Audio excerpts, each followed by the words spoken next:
Welcome to Come On Somebody. I'm Roy Patterson. It's the day the Lord has made. We're rejoicing and we're glad in it. Program that deals with contemporary issues, and we're hearing from thought leaders who are impacting the world. Today, we're honored to have Jonathan Eig with us. He is a Pulitzer Prize winning author, New York Times bestselling author as well, known for wonderful biographies. He's a sought-after speaker, and we're honored to have him today. Jonathan, how are you? I'm great. Thank you. It's good to talk to you, Roy. Good to see you again. All right, let's dive right in. What made you pursue this quest to write a book about Dr. King? This 6-year quest that continues even, since the book has been published. Huh. And what a joy and blessing it's been.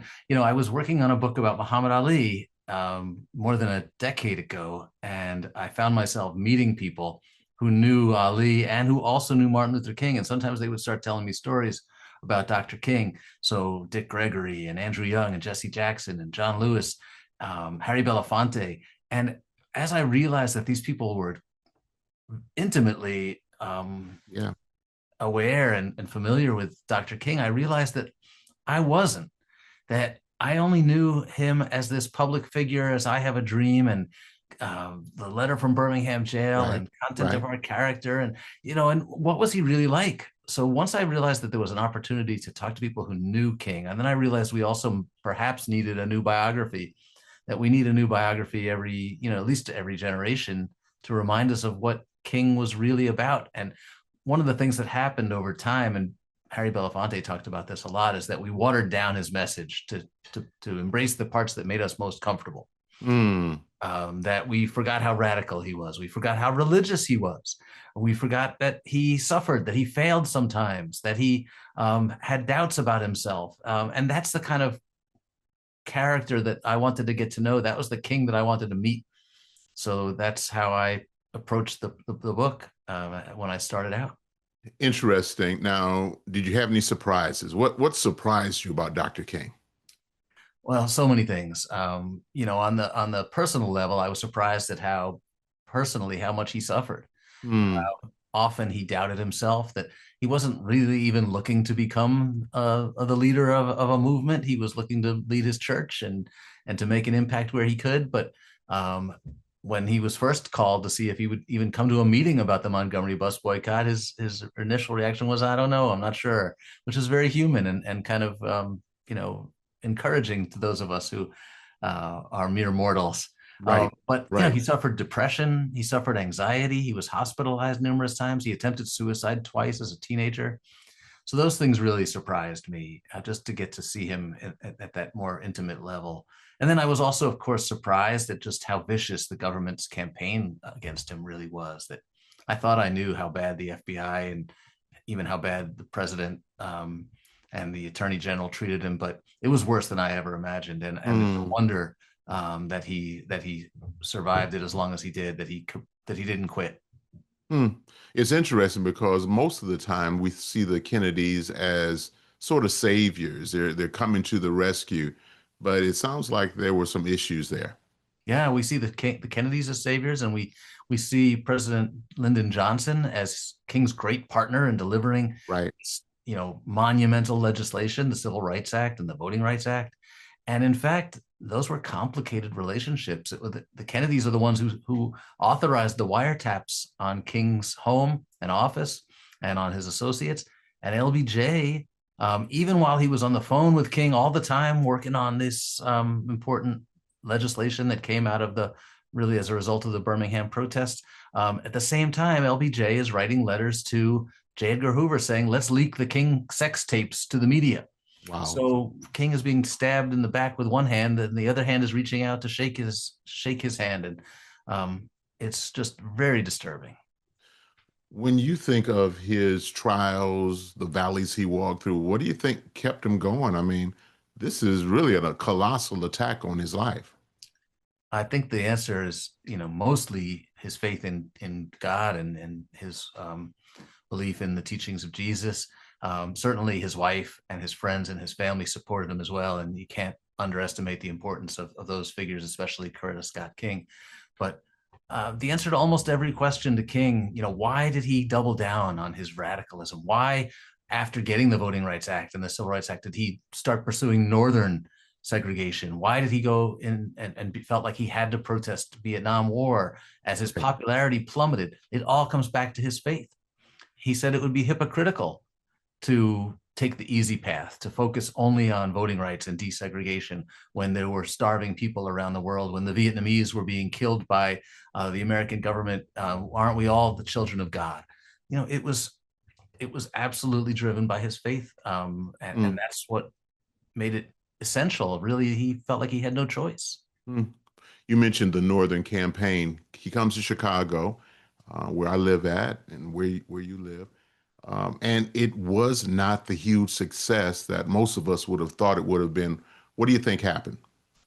Well, in some ways, King wasn't really prepared for the subtlety of the racism in the North. He wasn't prepared for the media to abandon him. Like, it's easy for the Northern media to say, yeah, go get him, go Hmm. get Bull Connor. You know, those lunch counters need to be integrated. Yeah, Those schools yeah, down there need to be integrated. But what about when you start looking at our schools, right. start looking at our neighborhoods, when you start looking at, Bridgeport, it's a different story. You know, Mayor Daley gets his back up. The Chicago Tribune thinks King doesn't know what he's doing here. And it's tough. It's not just Chicago. It's not just Mayor Daley. It's all over the North. We've managed to convince ourselves by writing checks to the SCLC and by sending our college students down to volunteer to register voters in Mississippi that we can wash our hands of the problems of racism and segregation. And King was not prepared for just how difficult that was going to be. Hmm. It's interesting. Mayor Daley seems to agree with the terms that King wanted, and as soon as King leaves, he says, "We're not doing that." Yeah. Well, what do you think was going on there? He was being a politician, Hmm. like, how do I deal with this problem? I don't want to deal with the root issues of income inequality and racism. And, that's more than Daley can handle. So what do? You promise some things, you get him out of town, and you move on. And that's what he did. And sadly, we're still living with the repercussions of that today. We're Mhm. still a very segregated city. Our schools are still segregated. And the white flight that occurred as yeah, at the same time, really, right after King's arrival here, you start to see these huge waves of white flight. That we're still dealing with the consequences of that today. Hmm. Let's talk about some relationships. Did he have a relationship with Malcolm X? A very interesting relationship. They were foils for sure, and Malcolm X Sure. loved to criticize King. It was one way to establish his credentials as this rebel figure, this outsider. He would mock King for his approach, his nonviolent approach. Thought that there was no point in trying to deal with politicians. At the same time, later in their life, they were really coming together. James Baldwin wrote that they were virtually inseparable in their philosophies by the end of Mm, their lives. And King, I think, was open-minded. And I think Malcolm was becoming more open-minded. Malcolm, began, after he broke with the Nation of Islam, began talking more about working with government, about no longer seeing all white people as the devil. And um, I think that they only met once. I think that had they both lived, we would have seen them agreeing on a lot more than they disagreed. what was his relationship like with his father? Daddy King, as everybody called him, was one of my favorite characters in this great story. And I think Daddy King is deserving of books of his own and movies and everything. But interestingly, Martin Luther King was a little bit challenged by his father. His father was a very dominating figure, very strong-willed. He was also sort of a country-style preacher. So Sure. young Martin, like a lot of us, wanted to be different from his father, wanted to exceed his father's grasp, wanted to be a more intellectual, sophisticated style of preacher. But he also could never say no to his father, couldn't stand up to him. And, you see that a lot with King. He's afraid to challenge older men. He's afraid to challenge authority figures. He doesn't like conflict. And I think that comes from his relationship with his father. His mother, he could talk to about anything. Hmm. He was really close to his mother, Alberta Williams King, and could really open up to her. But he was always a little bit scared of his father. And I think that really shaped his approach to even how he dealt with presidents, how he dealt with other Black leaders. He was not the loudest voice in the room when he was meeting with these powerful men. And I think that Mm-hmm. stems with his relationship with his father. Coretta was the only one who could really talk back and stand up to Daddy King. She wasn't afraid of him. Well, in your book, King of Life, you talk about how she wasn't the front runner in the relationship pool. Daddy King was thinking, "Hey, let's find somebody else," and she sort of has to jump through some hoops and speak her mind to him. Talk about that story. Yeah, ML, as they called him back then, dated a lot of women. He was often dating more than one woman at once. He was engaged to a woman from Atlanta, and the King parents really wanted him to marry that woman. She was, from a very well respected Right, Atlanta family. It would have right. perhaps helped the chances of getting Martin Jr. to come back to Atlanta. And when he started dating Coretta, Daddy King said to him, "Sorry, Coretta, you're not the one. I don't think it's going to work out." And Coretta, once again stood up to him and said, "Oh yeah, what's wrong with me? I think you're underestimating your son's ability to choose for himself." And it worked. I think she kind of earned his respect that way. Wow. Wow. Okay. He had a right-hand man, Ralph Abernathy. Some people believe that Abernathy stabbed him in the back after he died. What are your thoughts? Well, I think Abernathy absolutely loved Martin. I think they were best friends. They wore the same clothes, they wore the same cologne, they took their kids swimming together.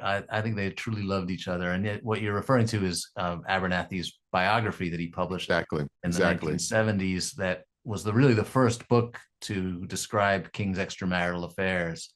And a lot of people felt like Abernathy was a Judas for that because he betrayed his best friend, seemingly um, to make money on book sales. That was the perception of it.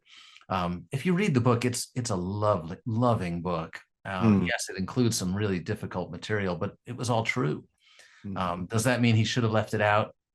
Who am I to judge? But I'd rather focus on the fact that Abernathy loved King. He would go to jail. He would get arrested on purpose because he worried about how Martin was going to hold up in jail if he was in a cell by himself. He constantly, over and over again, and didn't get the credit that King was getting for doing much of the same work. Had to humble himself. When they went to Oslo to receive the Nobel Peace Prize, and they were leaving the hotel, there was no car for Abernathy. He's standing on the sidewalk, like all these limousines pull up for King and for the entourage, and Abernathy's left behind. And he suffered humiliation after humiliation, but never betrayed his friend. And mm, I think that it's sad that book tarnished his image. mm. All right. King is usually either demonized or deified. What do you think the legacy is? Well, I think no doubt that he's been deified, and maybe, as Harry Belafonte said, to an extent that has actually done some damage. Because Mm, when we deify him, we forget that he was human. When mm, we turn him into a monument, we forget that he was flesh and blood. And when we expect our heroes to be perfect, they don't really serve us as well as heroes anymore because we can't emulate them. So I think it's important, for King to be recognized as a human being who had flaws and who achieved what he did with those flaws, overcoming his own insecurities, overcoming his failures. One of the things I talk about a lot is, think about what happened between Montgomery and Birmingham. Name another giant victory that King had in that time. That's a 7-year gap. mm. And he failed over and over in that gap and felt like his career wasn't going well. He wasn't leading his movement the way he wanted to. He persevered. And then after Birmingham, his popularity starts to fall because he's perceived as being too radical. Why can't you just be happy with what you got? Mm, Move on, shut up and dribble. right, He's, right. he's once again suffering. In my 1966, 2/3 of all Americans say they disapprove of him. So King felt deeply unpopular, felt like no one was listening to him anymore, and he just kept going. I think that's the kind of portrait of King that we need to embrace, the complexity of it. Hmm. That last year was tough for him. Certainly, the Vietnam, as you mentioned earlier, the intense scrutiny, the intense criticism. Um, I felt sad as I read that in your book. I felt for him. It felt like he was alone and he's wrestling with his own shortcomings and the folks that he's been shoulder to shoulder with, they have forsaken him. Do you feel like he had an upswing before he left this planet, or do you think he died in despair? Well, I think he never lost hope, but I do think those last years were really hard on him, that he Mm, was struggling, that he was depressed, and you can hear it all in his final speech. I have been to the mountaintop, yeah, powerful may not speech. get there with you. Yeah. Longevity is a blessing, but that doesn't matter for me anymore. I just want to do God's will. Mm, There's a sense of despair there. There's a sense that, you know, his fate is no longer in his own hands, but he's persevering. And he's there in Memphis. Why is he even in Memphis? Supporting a sanitation workers strike when he's trying to plan his biggest, most ambitious campaign yet, the Poor People's Campaign, to bring thousands of people to Washington to disrupt government. People say today, oh, King would never shut down a highway. He was preparing to shut down the US government if necessary to demand economic justice. right. And why is he in Memphis? Because he still believes that it's important to fight for the little people, that these sanitation workers who've been mistreated deserve his respect and his attention and his efforts. And he's given this speech on the last night of his life, and he's pretty much collapsing into Ralph Abernathy's arms when he's done because he's so emotionally exhausted. Mm, Um, so, did he die feeling hopeful? I don't think so. mm, The mm, sermon he was going to give, if he'd lived another week, the sermon he was going to give on Sunday at Ebenezer Baptist Church was, America may go to hell. mm, He felt like the dream was not being fulfilled, but he was still fighting for it. mm. Jonathan, I'm fascinated by how people have sort of looked at Dr. King as a Marxist, as this radical communist, and really have said he's not a preacher, he's not a person that's espousing faith. It's sort of revisionist. What do you think? Well, you tell me, what did Jesus have to say about sharing the wealth and taking care of the poor? Right.